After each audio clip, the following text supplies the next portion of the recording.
Parang mahal dito eh. Agnes, naalala mo nung una tayong lumabas? Nung nasa rekto tayo at niyaya kitang kumain?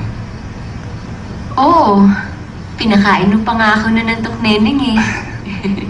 At nag-promise ako sa'yo na balang araw na ano? Naalala mo ba? Oo naman. Halika na. Destiny natin to. Good evening, sir. Good evening, ma'am. Good evening. Reservations for 2 for Paolo Barreto. Oh, this way, please, sir.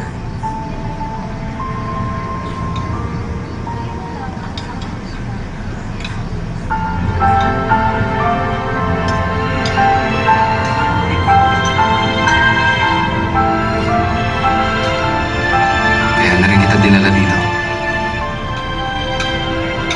Dahil may tatanong ako sa'yo. Okay naman tayo, di ba? Medyo busy nga lang. Ikaw sa pagre-review.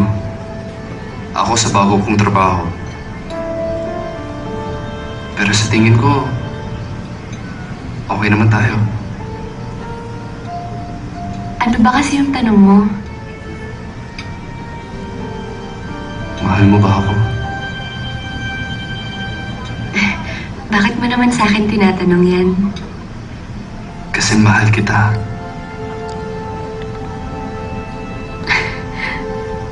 Oh, ba't umiiyak ka? Agnes, please, huwag kang magalit. Tinatanong ko lang.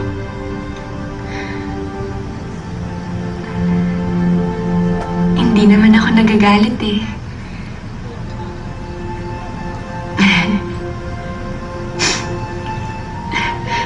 Pao, tanungin mo naman ulit ako. Mahal mo ba ako? Sobra. Sobra kitang mahal.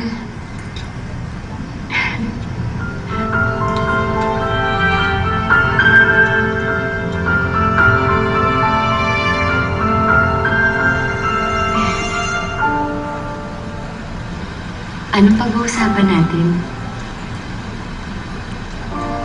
Nakusap na ba mama mo? Naayos na bang problema? Wala na nga yatang kaaysan yun eh. Siguro hanggang doon na lang talaga yun. Wala na akong magagawa. Pao, if this is about us, gusto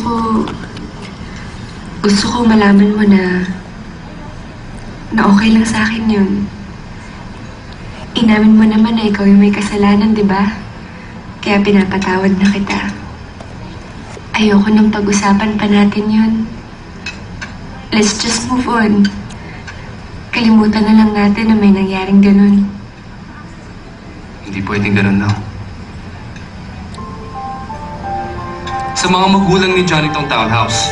Kaso nag-decide sila sa Oakland sila titira. Kaya iniwan nila to.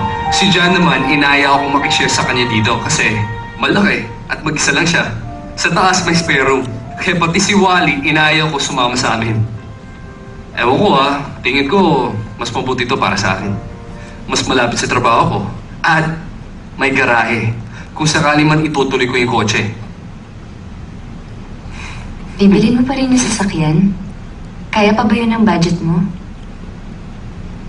May financing plans man yung company.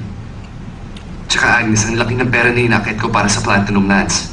Dapat naman alagaan nila ako, di ba? Alam mo ba yung ibang real estate companies na paparamdam na sa akin? Gusto daw nila ako i-pirate. Halika, may ipapakita ko sa'yo sa taas. Siyempre, ngayon lang kumita ng malaki yung tao. Di ang tendency nun, gumasta. Pero ang mamahal na mga damit, Sino ba makaka-afford yung mga binibenta niya? Hindi yung matang sosyal. ewan ko. Siguro hindi na talaga ako sanay makipagsosyalan. Ay naku, Day, dapat masanay ka na eh. Yan ang pinagkakakwartahan ng boyfriend mo eh. Eh, ba't naman pati ako kailangan masanay? Eh, hindi naman ako ang nagbibenta nun. Agnes, sa linggo ba may lakad kayo ng tita mo? Wala naman. Sakto. Mga 11 susunduin kita. Punta tayo sa bahay ng daddy ko. Sa bahay ng daddy mo? Bakit? Kasi gusto na kita ipakilala sa kanila. Hindi ba nakakahiya yun? Bakit ka naman mahihiya? Kaya nga gusto kitang kasama kasi pagyayabang kita. Tapos mahihiya ka? Ha? Oh, basta sa Sunday, papakita ko sa kanila na sobrang saya ko na ngayon.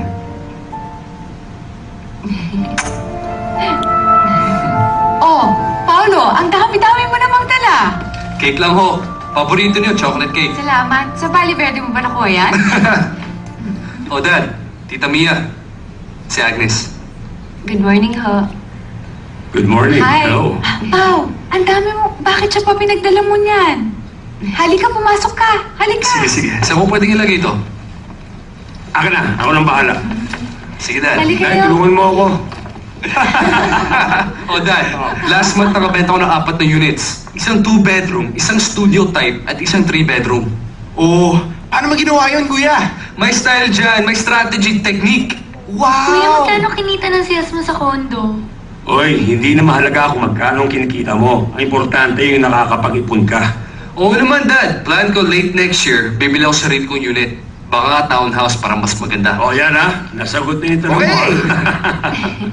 Feeling ko partila ako ng package na ipakilala sa pamilya ng tatay niya. Kasama nung cake, pati nung regalo. Alam mo, bakit ganyan ka mag-isip? Sigurado naman ako gusto ko ipakilala niyo sa tatay niya. Ako nga, nung minsan ko lang nakita yung nanay ni Edwin. Andun ako sa taxi, tapos andun siya sa taas ng bahay nila sa second floor. Nagkawayan lang kaming ganun.